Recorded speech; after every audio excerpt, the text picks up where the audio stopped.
Здравейте! Казвам се Миглена Зашева и съм учен по околната среда със специалност климатология, възобновяеми енергийни ресурси и управление на води и почви.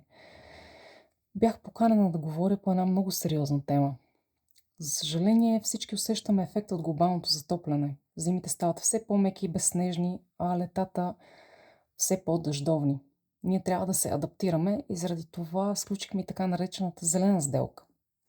Целта на зелената сделка е обикновените домакинства и част от електроенергията, която индустриалните производства ползват, да бъде от възобновяеми енергийни източници. Целта на зелената сделка е пълен въглероден неутралитет до 2050 година, т.е. да не даваме повече, отколкото природата може да поеме в въглеродни емисии. Зелената сделка обещаваше по-чист въздух и по-здрава природа, за да оставим на децата си свят, който не се бори срещу тях. Но вместо това плодородни ниви се покриват с солари, диви места се превръщат в метални полета, турбини убиват мигриращи животни, а добивът на метали замърсява води и почви. Доста далеч от нас, но все пак това се случва. А има и по-разумен път. Солари върху покривите, развиване на геотермалната енергия, модернизация на съществуващите вече изградени инфраструктури, модернизирани вецове, рециклиране, умни мрежи и възстановяване на горите. Трансформация, която защитава природата, а не я унищожава. Замисълът на зелената сделка изобщо не е нашата обработваема земя да се превръща в пустиня. Трябва да се направи карта с земи, които не биха могли да се използват за абсолютно нищо друго из цяла България, да се сметне какви мощности са необходими, за да бъдат изградени и държавата да се заеме чрез подпомагане на общините и на обикновените хора. Огромните индустриални паркове за електропроизводство оказват сериозно влияние върху флора и фауна, както и качеството на живот на хората, които живеят в близост. Миналата година, през юни 2025, Биологическия факултет на Пловдивския университет и Факултета по растителна защита и агроекология на Аграрния университет издадаха научна статия, наречена "Фотоволтаичните електроцентрали. Наистина ли са зелени?" Там те детайлно описват всички негативни ефекти, които са изключително сериозни и водят до изменения в състава, богатството и разнообразието на видовете. Соларните панели могат да имат положителен принос, когато се поставят на подходящите места, основно върху слънчеви, незасенчени покриви.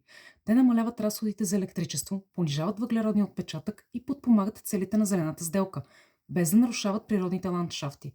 Но трябва честно да признаем и ограниченията. По-ниска ефективност при облачно време, зависимост от климатичните условия и високи начални разходи.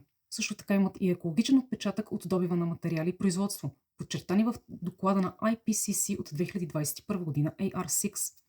Големите наземни соларни паркове водят до още проблеми – загуби на земеделски площи, разрушаване на екосистеми и допълнителни инфраструктурни разходи, които впоследствие повишават цената на електроенергията за крайния потребител. Също така има визуално и шумово замърсяване.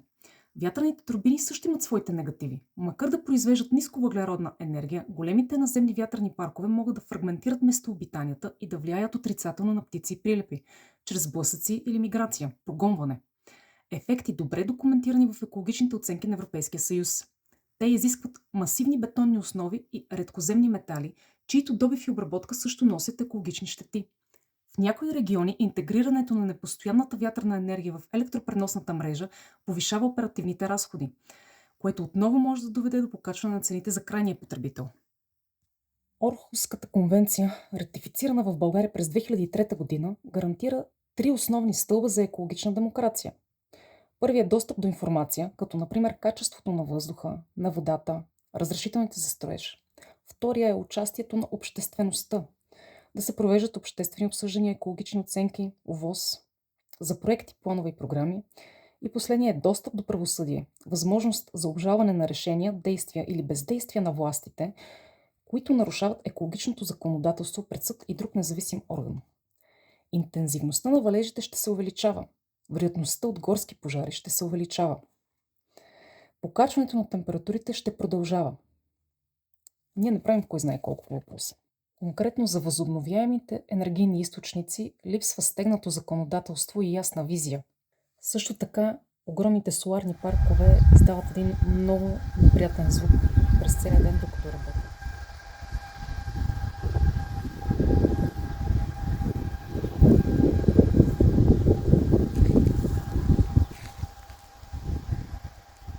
Истинската зелена трансформация не трябва да разрушава това, което иска да спаси.